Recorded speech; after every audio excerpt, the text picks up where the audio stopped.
1950 రాష్ట్రపతి ఉత్తర్వులు దళితుల మెడ మీద కత్తిలాగా వేలాడుతున్నాయని, ఆ ఉత్తర్వులు రాజ్యాంగం ఆర్టికల్ 14, 15, 25కు పూర్తి వ్యతిరేకమైనవని కనుక వెంటనే వాటిని రద్దు చేయాలని ఎంఆర్పీఎస్ వ్యవస్థాపక అధ్యక్షులు పద్మశ్రీ మందకృష్ణ మాదిగ డిమాండ్ చేశారు. కరీంనగర్ ఇందిరాభవన్లో దళిత క్రైస్తవులు రాజ్యాంగ హక్కులు, సామాజిక హోదా అనే అంశం మీద మహాసభ నిర్వహించడం జరిగింది. ఈ సభకు పాస్టర్ అసోసియేషన్ జిల్లా అధ్యక్షుడు జాషువా అధ్యక్షత వహించారు. ఈ కార్యక్రమంలో ముఖ్య అతిథిగా పాల్గొన్న మందకృష్ణ మాదిగ మాట్లాడుతూ, దేశంలో క్రైస్తవం, ఇస్లాం రాకముందు ఏ విధమైనటువంటి కుల వివక్షత ఉన్నదో ఆ వివక్షత నేటికి అనేక రూపాల్లో కొనసాగుతుందని అన్నారు. ఈ దేశ కుల వ్యవస్థ అన్ని మత విశ్వాసాలను ద్వితీయ స్థాయిలోకి నెట్టివేసిందని అన్నారు. అన్ని మతాల మీద ఆధిపత్యం చెలాయిస్తుంది కుల వ్యవస్థ మాత్రమే అన్నారు. కుల వ్యవస్థ రద్దు కానంతకాలం దాని ప్రభావం అన్ని మతాల మీద ఉంటుందని అన్నారు. అందులో భాగంగానే క్రైస్తవంలోకి వెళ్లిన దళితులు కులం కోణంలోనే అవమానాలకు, దూషణలకు, ఆకృత్యాలకు, అత్యాచారాలకు బలి అవుతున్నారని అన్నారు. కావున ఏ మతంలోకి వెళ్లిన దళితుల మీద సామాజిక వివక్షత మారడం లేదని అన్నారు. దళిత క్రైస్తవులు మొదటి నుండి కాంగ్రెస్ పార్టీని బలంగా నమ్మారని, అలాంటి కాంగ్రెసే దళిత క్రైస్తవులను నమ్మకద్రోహం చేసిందని అన్నారు. తమకిష్టమున్న మత విశ్వాసాలు కలిగి ఉండే మతం మార్చుకునే హక్కు రాజ్యాంగం ఆర్టికల్ 25 ఇచ్చింది. మతపరంగా, కులపరంగా, జెండర్ పరంగా భారత పౌరుల పట్ల ఎలాంటి వివక్షత చూపెట్టరాదని, అందరినీ సమాన స్థాయిలో చూడాలని చెప్పి రాజ్యాంగంలో పేర్కొన్న ఆర్టికల్ 14, 15, 16 స్పష్టం చేస్తుంది. సమానత్వ హక్కు ఈ దేశంలో అందరికీ ఉంది రాజ్యాంగపరంగా, మత స్వేచ్ఛ అందరికీ ఉన్నది రాజ్యాంగపరంగా. కానీ రాజ్యాంగంలో లేని, రాజ్యాంగం ఆమోదం పొంది అమలు జరుగుతున్నలో లేని ఆర్డర్ ఆ తర్వాత 8 నెలలకు రాష్ట్రపతి కేవలం దళితులకు మాత్రమే మతం మార్చుకునే స్వేచ్ఛ లేదన్నట్టుగా, ఒకవేళ మతం మార్చుకుంటే నీ దళిత గుర్తింపు రద్దవుతుందని, దళితులకు ఉండబడే రాజ్యాంగపరమైన ప్రయోజనాలు మీకు చెల్లవని చెప్పి రాష్ట్రపతి ఆర్డర్ తీయడమే అది వ్యవస్థపూర్తికమైనది. అది దళితులని మరింత అణిచివేయడానికి దారితీసే ఆర్డర్గా కనిపిస్తుంది. ఒకనాడు మీరు మా దేవాలయం రావద్దని చెప్పి స్వాతంత్రం రాకముందు, రాజ్యాంగం రాయకముందు ఆంక్షలు పెట్టారు దళిత వర్గాల మీద. మీరు అంటరాని వాళ్ళు, మీరు ఊరుకు దూరంగా ఉండాల్సిందే, మీరు అందరితో సమానంగా మీరు కాదు, మీరు పశువుల కంటే హీనంగా చూసినా మీరు భరించాల్సిందే అని ఒకనాడు దళితుల మీద హిందూ సమాజం ఆంక్షలు పెట్టింది. ఒకనాడు మా గుడిలోకి రావద్దన్న ఆంక్షలుంటే ఈనాడు మీరు ఫలాని గుడిలోకి వెళ్ళొద్దని చెప్పి ఆర్డర్ వచ్చేసింది. భారత రాజ్యాంగమేమో మానవత దృష్టితో భారతీయులందరినీ సమానంగా చూసింది. కానీ రాష్ట్రపతి ఆర్డర్ ఏమో మనధర్మానికి రూపంగా నిలిచింది. ఆనాడు మనధర్మం మమ్మల్ని పశువుల కంటే హీనంగా చూసింది, మాకు చదువులు దూరంగా చేసింది. ఈనాడు మనధర్మ స్ఫూర్తితో వచ్చిన, మనధర్మ ఆకాంక్షలకు అనుగుణంగా వచ్చిన రాష్ట్రపతి ఆర్డర్ మానవత్వాన్ని విస్మరించింది, దళితుల మీద ఆంక్షల్ని తీసుకొచ్చింది. కాబట్టి ఆర్డర్ను వెంటనే ఉపసంహరించుకోవాలి, ఆర్డర్ పూర్తిగా రద్దు కావాలి. ఆర్టికల్ 25 ఉండగా ఆర్డర్కు అర్థం లేదు, అది పూర్తిగా రాజ్యాంగ విరుద్ధం. అది రద్దయ్యేంత వరకు దళిత క్రైస్తవ సమాజం కలిసికట్టుగా ఏకతాటి మీద నిలబడి పోరాటం చేయాల్సిన అవసరం ఉన్నదని కూడా నేను స్పష్టం చేస్తున్నాను. దళిత క్రైస్తవ సమాజం ఈ దేశంలో ఇతరుల కంటే ఎక్కువ నష్టపోయింది. ఎందుకంటే అంతకుముందు మతం మార్చుకోకముందు ఏ దళిత సామాజిక హోదా ఉన్నదో, గుర్తింపు ఉన్నదో, మతం మార్చుకున్న తర్వాత ఆ హోదా, ఆ సామాజిక వర్గం రద్దయిపోయింది. చివరికి మైనార్టీ కోటలో వచ్చే రాయితీల్లో కూడా వీళ్ళు దూరం అయిపోయారు. చివరికి ఎటుగాని పక్షులుగా, ఇవాళ దిక్కులేని పక్షులుగా నిలబడ్డారు, రెంటికి రేవడిగా తయారైపోయారు. ఈ పరిస్థితి నుంచి మార్పు రావాలంటే పోరాటం తప్ప మరో మార్గం లేదు. డాక్టర్ బాబాసాహెబ్ అంబేద్కర్ పోరాటం చేసి ఈ దేశంలో దళిత వర్గాల రిజర్వేషన్లను, వాళ్ళ అస్తిత్వాన్ని నిలబెట్టాడు. అట్లనే ప్రపంచంలో నల్లజాతి వాళ్ళ పక్షాన పోరాటం చేసి విజయం సాధించిన అటు నెల్సన్ మండేలా, అటు మార్టిన్ లూథర్ కింగ్ పోరాటం ద్వారానే, అణిచివేయబడ్డ వర్గాల కోసం పోరాటం చేయడం ద్వారానే విజయం సాధించి వాళ్ళను ఉన్నత స్థితికి తీసుకొచ్చారు.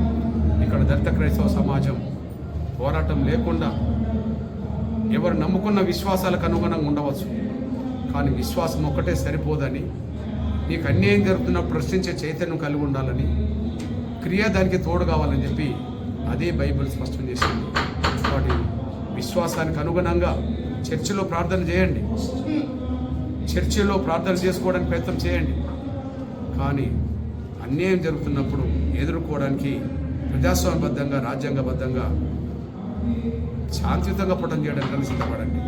ఆ విధంగా సిద్ధపడాలని ఎంఆర్పిఎస్ కోరుకుంటున్నది. ఆ సిద్ధపడితే ఖచ్చితంగా ఎంఆర్పిఎస్ ఆర్డర్ రద్దయ్యేంత వరకు, ఏదైతే రాష్ట్రపతి రాజ్యాంగ విరుద్ధంగా ఇచ్చిన ఆర్డర్ ఉన్నదో ఆ ఆర్డర్ రద్దయ్యేంత వరకు ఖచ్చితంగా పోరాటాన్ని ముందుకు నడిపిస్తాం. ఇప్పుడు ఇది మొదలైంది, అంతే, ఇది మొదలైంది. ఎంత గొప్ప లక్ష్యమైనా ఒక అడుగుతోటే మొదలవుతుంది. ఎంత గొప్ప లక్ష్యం చేరాలన్నా 10,000 కిలోమీటర్లు ప్రయాణం సాగించాలన్నా ఒక అడుగుతోటే మొదలవుతుంది. ఇప్పుడు ఆర్డర్ ఏదైతే రాష్ట్రపతి ఇచ్చిన ఆర్డర్ ఉందో ఆర్డర్ రద్దయ్యే పోరాటం చిన్నగా ఇప్పుడు మొదలు కావచ్చు. మొదలైన పోరాటం మొదలైన కానీ ఉండదు. ఖచ్చితంగా ఆకాంక్ష న్యాయమైనప్పుడు, అది ధర్మమైనప్పుడు, ఆర్డర్ రాజ్యాంగ విరుద్ధమైనప్పుడు ఖచ్చితంగా పోరాటం ముందు సాగుతూనే ఉంటుంది. ఖచ్చితంగా అంతిమ విజయం ధర్మాన్ని న్యాయం అవుతుంది. రాజ్యాంగ విరుద్ధమైన ఆర్డర్ ఏనాటికైనా రద్దు కాక తప్పదు. అంతవరకు పోరాటం చేస్తాం. ఈ పోరాటంలో భవిష్యత్తు రోజుల్లో ఈ పోరాటానికి అండగా కలిసి వచ్చే సంఘాలు, పార్టీలేవో, ఈ పోరాటానికి అడ్డుకునే శక్తులేవో, ఈ పోరాటానికి, ఈ న్యాయమైన పోరాటానికి, రాజ్యాంగ విరుద్ధమైన రాష్ట్రపతి ఆర్డర్ రద్దు చేయాలనే పోరాటం న్యాయమైంది. ఈ న్యాయమైన పోరాటానికి కలిసి వచ్చి అండగుండే శక్తులేవో, రాజకీయ పక్షాలేవో, లేదా ఈ ఆర్డర్ను కాపాడుకోవాలి, ఖచ్చితంగా ఈ ఆర్డర్ను నిలబెట్టాలి అని అనుకునే, ఈ ఆర్డర్ అనుకూలంగా ఉండే శక్తులేవో భవిష్యత్తులో రోడ్డు మీదకి రాబోతుంది. ఖచ్చితంగా ఈ ఆర్డర్కు అనుగుణంగా ఉండే శక్తులతో యుద్ధం చేయక తప్పదు. ఆర్డర్ రద్దు కావాలనే శక్తులతో మేము కలిసిపోవటం చేయక తప్పదు. కాబట్టి ప్రజాస్వామ్యబద్ధంగా జరిగే పోరాటంలో కలిసి వచ్చే శక్తులతో భవిష్యత్తులో కలిసి పనిచేస్తాం. దీన్ని అడ్డుకునే శక్తుల మీద పోరాటం చేస్తాం. అంతిమంగా దళిత క్రైస్తవ సమాజం ఒక విజయం వైపు నడిపించడానికి మా వంతు పాత్ర పోషిస్తామనే విషయం కూడా గుర్తు చేస్తున్నాం. అల్లపల్లి జాషువా, కరీంనగర్ జిల్లా పాస్టర్ ఫెలోషిప్ అధ్యక్షుడిగా పనిచేస్తున్నాను. గత మార్చి నెలలో 24వ తేదీన సుప్రీంకోర్టు ఇచ్చిన తీర్పును మేము వ్యతిరేకిస్తూ మరి చింతాడ ఆనంద్ పాస్టర్ గారు మరి సర్టిఫికెట్ ఎస్సీ వర్తించదని, మతం మారింది కాబట్టి ఆయన ఎస్సీ కాదని సుప్రీంకోర్టు ఏదైతే తీర్పు ఇచ్చిందో, మరి ఆ తీర్పు వచ్చిన వెంటనే మరి భారతదేశంలో అలాగే తెలుగు 2 రాష్ట్రాల్లో మరి సౌత్ ఇండియాలో మరి క్రైస్తవులమైన మేము అనేక భయభ్రాంతులకు గురై మా అస్తిత్వానికి దెబ్బతీస్తుంది అని మేము ఏదైతే మతం మారితే కులం మారదని, దాన్ని మేము మరి ఎస్సీ హోదాని వర్తించాలని మేము దాని కొరకు పోరాటం చేయడానికి మరి మందకృష్ణ మాదయ్య గారు మరి ఈరోజు కరీంనగర్కు వచ్చి మరి కరీంనగర్ ఉమ్మడి జిల్లాలో ఉన్న పాస్టర్లను, సంఘాలను మరి బలోపేతం చేసి ఉద్యమ స్ఫూర్తి వైపు ఏదైతే 1950 ఆర్డర్ రద్దు అయ్యే వరకు కూడా పోరాటం చేయాలని ఈరోజు ఉమ్మడి జిల్లాలో ఉన్న పాస్టర్లను, సంఘాలను ఒక మాకుమ్మడి తీర్మానం చేసుకొని ఇంకా భవిష్యత్తులో మేము పోరాటాలను ఉధృతం చేస్తామని ఈ సందర్భంగా తెలియజేయడం జరుగుతుంది. తక్కువ కులాల అనే వివక్ష ఎప్పటి నుండో ఉన్నది.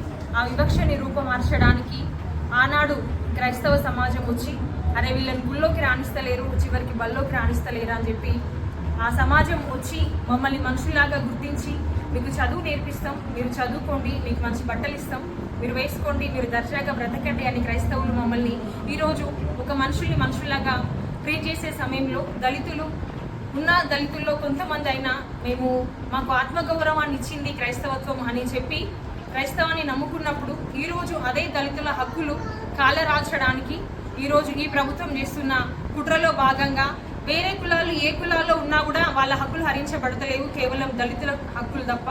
కాబట్టి వెంటనే ఈ జీవోను ఏదైతే ఇంకా జీవోగా రూపుమాపలేదు, మనకి భారత రాజ్యాంగం ఇచ్చిన ఆర్టికల్ 15 ఏదైతే ఉందో, ఒక జెండర్ ఈక్వాలిటీ కానీ లేకపోతే కులాన్ని బట్టి కానీ ఒక మనిషిని ట్రీట్ చేయొద్దు.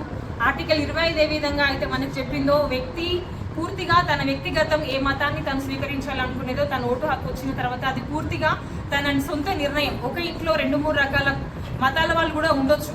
కాబట్టి ఈ ఆర్టికల్ ఉన్నంత కాలం మేము ఎవరికి భయపడలేదు. వెంటనే ఈ ప్రభుత్వం ఏదైతే ఉందో ఇప్పుడు మళ్ళీ క్రైస్తవ సమాజాన్ని లేకపోతే ఈ దళిత వర్గాన్ని ఓటు హక్కుగా ఓటు బ్యాంకు గారు తీసుకునే ఈ రాజకీయ నాయకులు ఎవరైతే ఉన్నారో వాళ్ళు కూడా మాకు అండగా నిలబడి క్రైస్తవ సమాజంకి జరిగే అన్యాయాన్ని మీరు ఒకసారి అర్థం చేసుకొని ఈ బీజేపీ ప్రభుత్వానికి లేకపోతే కేంద్రంలో రాష్ట్రంలో ఉన్న ప్రభుత్వాలకి మన గొంతుకగా వినిపించి మీరు మాకు న్యాయం చేయాలని వెంటనే ఈ ఆర్టికల్ని లేకపోతే ఈ తీసుకొచ్చిన జీవోను రద్దు చేయాలని చెప్పి మేము డిమాండ్ చేస్తున్నాము. Thank you.